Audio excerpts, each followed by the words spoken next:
हाँ, नमस्कार मित्रों।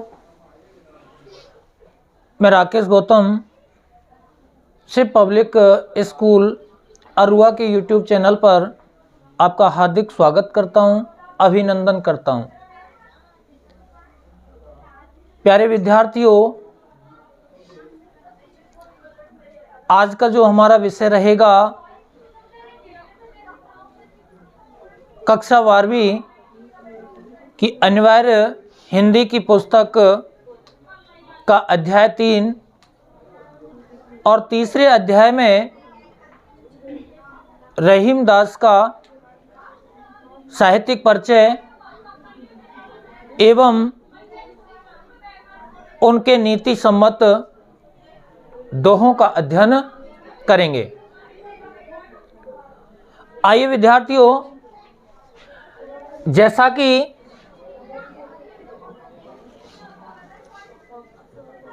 आपकी पुस्तक में और पुस्तक का अध्याय तीसरा और तीसरे अध्याय में रहीम जी के नीति सम्मत दोहे दिए गए हैं। उससे पहले हम रहीम जी का साहित्यिक परिचय जाने तो इनका जो जन्म हुआ था सन 1556 ईस्वी में हुआ। कब हुआ? 1556 ईस्वी में हुआ। और इनका जो देहांत हुआ था वो सन 1626 ईस्वी में हुआ। प्यारे विद्यार्थियों, रहीम जी का पूरा नाम अब्दुल रहीम खान खाना था। रहीम जी का पूरा नाम अब्दुल रहीम खान खाना था। इनके पिताजी बैरम खां हुमायूं की मृत्यु के बाद, यानी जब मुगल बादशाह हुमायूं की मृत्यु हुई तो इसके बाद अकबर के संरक्षक का दायित्व इनके पिताजी ने निभाया। रहीम जी बचपन से ही साहित्य प्रेमी थे, साहित्य में अच्छी रुचि रखते थे और कृष्ण के प्रति अथाह श्रद्धा थी। रहीम जी ने अपने काव्य में हिंदुओं के पवित्र ग्रंथ रामायण, महाभारत, पुराण तथा गीता के कथानकों एवं पात्रों का उल्लेख किया। इनकी जो प्रमुख रचनाएं मानी जाती हैं विद्यार्थियों, दोहावली, बरवे न्याय का भेद, रास पंचाध्यायी और नगर शोभा इनकी प्रमुख रचनाएं हैं। एक बार दोबारा से देखते हैं विद्यार्थियों। रहीम जी का जन्म सन 1556 ईस्वी में हुआ और मृत्यु इनकी 1626 ईस्वी में हुई। पूरा नाम इनका अब्दुल रहीम खान खाना था। पिता का नाम बैरम खां था और इनके पिताजी हुमायूं की मृत्यु के बाद अकबर के संरक्षक का दायित्व निभाते हैं। रहीम जी बचपन से ही साहित्य प्रेमी थे और कृष्ण के प्रति अथाह श्रद्धा थी। किसके प्रति? कृष्ण के प्रति अथाह श्रद्धा। इन्होंने हिंदुओं के पवित्र ग्रंथों के कथानकों एवं पात्रों का उल्लेख किया, यानी रामायण, महाभारत, पुराण, गीता के कथानकों एवं पात्रों का उल्लेख। प्रमुख जो रचनाएं मानी जाती हैं दोहावली, बरवे न्याय का भेद, रास पंचाध्यायी तथा नगर शोभा है। आइए विद्यार्थियों, अब अपनी पुस्तक को निकालें और पुस्तक का अध्याय तीसरा आप देखें और तीसरे अध्याय में नीति के दोहे दिए गए हैं। रहीम के नीति सम्मत दोहे दिए गए हैं और उन दोहों में रहीम के दोहों द्वारा हमें परोपकार, सज्जनता, पर दुख, कातरता, स्वाभिमान एवं लोक व्यवहार की सीख मिलती है। दीनों पर दया करने वाला दीन बंधु भगवान तुल्य होता है। मांगने से मनुष्य की महत्ता घटती है। उत्तम स्वभाव वाले मनुष्य को कुसंग दुष्प्रभावित नहीं करती। सज्जन परोपकार के निमित्त ही संपत्ति का संग्रह करते हैं। धनी पुरुष निर्धन होने पर अपने अतीत की चर्चा ऐसे करते हैं जैसे आश्विन मास के जलविहीन बादल गरजते हैं।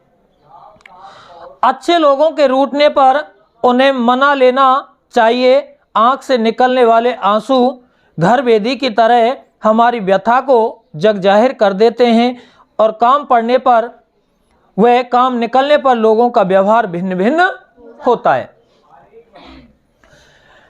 देखिए विद्यार्थी, अपनी पुस्तक में और तीसरा अध्याय और तीसरे अध्याय के पहले दोहे को देखिए। और पहला जो दोहा दिया गया कि रही मन देखो बड़े ने को लघु न दीजिए डार, जहां काम आवे सुई कहा करे तलवार। रहीम जी कहते हैं कि यदि कोई व्यक्ति अपने सामान्य मित्र को छोड़ करके और अच्छे पैसे वाले से मित्रता कर लेता है तो उसे अपने उस पुराने मित्र को नहीं भूलना चाहिए। यानी यदि बड़े लोगों के सानिध्य में चले जाने के बाद छोटे लोगों को कभी नहीं बुलाना चाहिए। उदाहरण देते हुए रहीम जी कहते हैं कि देखिए, तलवार चाहे कितनी बड़ी है, लेकिन जिस काम को सुई कर सकती है उस काम को तलवार। तो यही कहा रहीम जी ने कि रही मन देख बड़े निको लघु ना दीजिए डार। यानी लघु यानी छोटे, छोटों को नहीं बुलाना चाहिए। यदि बड़े लोगों के सानिध्य में चले जाएं तो अपने छोटे लोगों को कभी नहीं बुलाना। किस तरह? जिस तरह से, क्योंकि जब समय पड़ता है तो समय पड़ने पर जिस काम को छोटे लोग कर सकते हैं उनका उस काम को बड़े लोग नहीं कर सकते। यानी जिस जगह पर सुई काम आती है वहां तलवार काम नहीं कर सकती। आगे देखो दूसरा दोहा कि एक ही साधे सब सधे, सब साधे सब जाए, रही मन मूलई सींच वो फूले पले आघाए। यानी समझिए इसे कि व्यक्ति को पूरी तरह से अपने उद्देश्य को प्राप्त करने के लिए एक ही कार्य में मन लगाना चाहिए। यानी एक मूल कार्य को करने से सभी कार्य संपन्न हो जाते हैं। उदाहरण देते हुए कह रहे हैं, रहीम जी कह रहे हैं कि फूल पत्तियों को सींचने के बजाय यदि वृक्ष की जड़ों को सींचा जाए तो फूल पत्तियां अपने आप सिंच जाती। यानी समझिए विद्यार्थियों, मान लीजिए कोई प्रतियोगी परीक्षा की तैयारी कर रहा है और उसका जो मूल उद्देश्य उसका है रीट परीक्षा पास करना। यानी अध्यापक बनना। और अब अध्यापक यानी रीट की भर्ती आती है, और इससे पूर्व वह विद्यार्थी पटवार या रेलवे अन्य की तैयारी कर रहा है। तो रहीम जी इस बात का संकेत कर रहे हैं कि हमारा मूल उद्देश्य जो है, हमें मूल उद्देश्य को पूरा करने के लिए कार्य करना चाहिए, ना कि हमें अलग अलग कार्य।